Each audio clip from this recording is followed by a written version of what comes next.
La Catrina in her life was a very fancy woman, but at the time of her death became a skeleton, just as we all will. She shows us that at the end of our lives, we will all be equal. On El Dia de los Muertos, or the Day of the Dead, families gather to remember and celebrate the lives of their lost ones. They believe that the spirits of their ancestors come and inhabit the earth for one day, and at that time, their ancestors cheat death. We celebrate the day with little candy sugar skulls and by putting fancy dresses on skeletons to poke fun at death. My abuela, whom I was named for, was also called Catrina. I remembered finding a photograph of her when she was a young woman, and she was wearing a long black silk dress and a big slouchy hat with feathers flopping over the sides, and her face was painted with a thick white paste, and she had kohl lining her eyes. She was smiling at the camera. She was a skeletal La Catrina. It was my abuela who taught me to appreciate the traditions and especially the foods of Day of the Dead. Now, in this area in Pennsylvania, we do have certain foods that we associate with this time of year. We have caramel apples and hot apple cider and butternut squash soup. We have pumpkin pies and even whoopie pies. And growing up in a Mexican-American home, we had a few more seasonal staples other than that. I remember the smell of warm incense blending with the pungent musk of marigolds. I remember the smell of my abuela's hot cocoa, the spicy Mexican hot chocolate bubbling on the stove.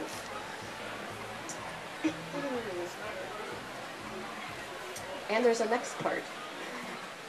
Now my abuela, she only spoke Spanish, but my family spoke English. You see, my mother, like me, was born here in Pennsylvania, but my abuela is from Oaxaca, Mexico. Where she grew up, she only spoke Spanish, and in our house, she grew frustrated with me because the older I became growing up in English-speaking schools, I had a harder and harder time remembering the Spanish and communicating with my grandmother. So I decided at a certain age to stop trying to talk to her and go to church with her. You see, my grandmother loved Catholicism. She loved her religion devoutly, and I liked being in church with her because I could just be with her there. I liked the community of church, that other Catholic friends of mine, my Irish and my Italian-American friends, could talk to me about communion and about confirmation. What I didn't understand, though, is that not all of my Catholic friends had the same holidays, like Day of the Dead. And when I asked my mother about this, she explained to me that where Abuela was from in Oaxaca, not everyone there was Catholic either, and not everyone there spoke English either.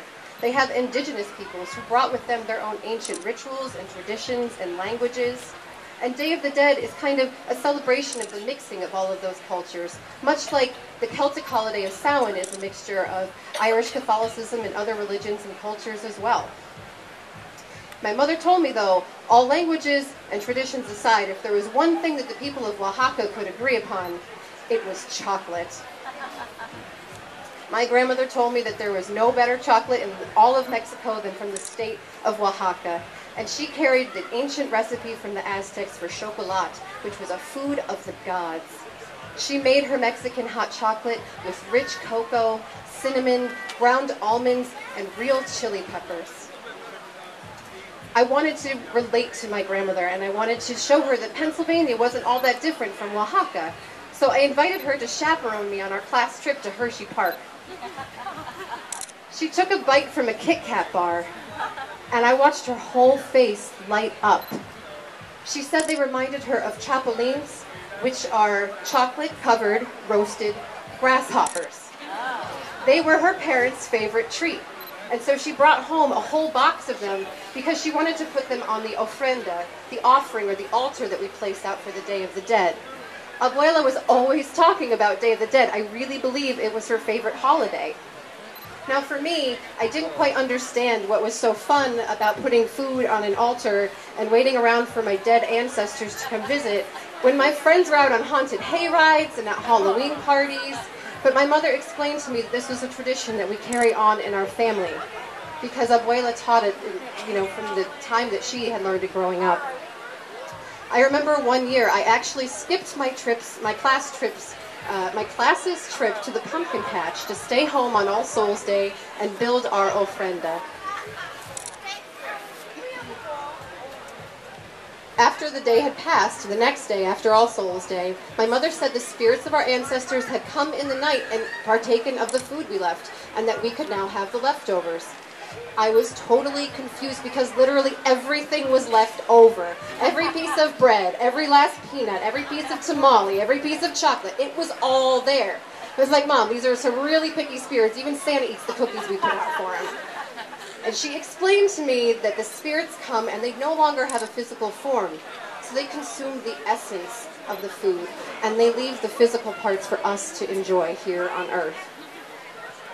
I still was reluctant to believe. I just didn't think it was a really fun time. And so my abuela sat me down and she told me a story of her uncle and aunt from Oaxaca, her Tío Diego and Titi Maria. Now, Tío Diego and Titi Maria lived in the countryside in Oaxaca.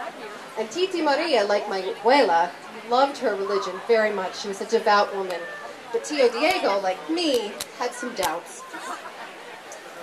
So on the night of Day of the Dead, Titi Maria is, slaving away in the kitchen. She's cooking all these tamales. She's making the rich chocolate. She's making all of the candy sugar skulls to place out on the ofrenda. And with all of this cooking, she needed more firewood. So Tío Diego offered to go out and find her son. On his way out the door, Titi said to him, Diego, do not be gone long. We have important guests coming tonight. Tío Diego walked out the door thinking, I didn't invite anyone over tonight. I really don't know what you're talking about. Besides, everyone's in for Day of the Dead. And then he thought, aha, that is what she's referencing. So he tried to keep that in his heart as he walked down the lane, passing window after window of decorated candy skulls and glowing candles. And he walked along the dusty road until he found the open countryside. He began gathering sticks in the starlight, and there, by the glow of the moon, was a little something that he spotted on the ground. It was a little round something, and it almost looked like a calavera in the moonlight. But upon closer inspection, he realized it was an apple, and he realized he was in an orchard.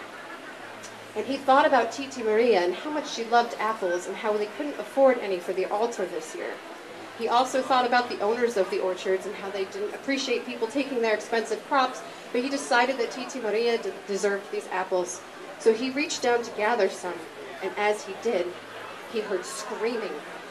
He had been caught. He looked up and there was a mob of people coming toward him. He ducked behind a tree. There was this mob of angry people screaming and yelling, and he ducked further and further down. And as he watched them come by, he noticed they weren't screaming. They were laughing, and they were eating. They were smoking cigars and eating tamales out of big overflowing baskets and drinking bottles and throwing them on the ground and singing. And there was a weird glow about them somehow that wasn't the moonlight. He stared at them from behind the tree. And he noticed at the end of this group there were two stragglers who weren't singing and who weren't laughing and who had none of their own food. They were picking up the discarded apple cores and nibbling on them. They were taking the last few sips of beer from empty bottles. And through his fear, Diego pitied them. So he walked toward them, ready to offer his apples. And as he reached out, he caught the woman's eye. It was his mother and his father, and they had died years ago. His mother took all the apples, save one, kissed him on the forehead, and seemed to say with her eyes, "Thank you." Tío Diego wept, realizing, as they walked along the dusty road and joined their ghostly parade. He took the one solid apple that he had left and he shined it in his shirt, and he walked home to Titi Maria and told her the story, and she placed that one shining apple on the altar for his parents. Since that year, since that time, every year, my abuela leaves one shiny apple out for her Tío Diego and Titi Maria. Now, since then, I've heard this story told several different times from several different people, but I've never had the heart to share that with abuela, because her faith was so strong, our family's was, and even mine. Even if I don't go to Mass every Sunday, and even if I don't believe that I'll meet the spirits of my ancestors walking down a dusty road in the moonlight, I am sure to keep their traditions alive, and in that way, they are always with me. And that is the heart of the Day of the Dead, all year long. Thank you.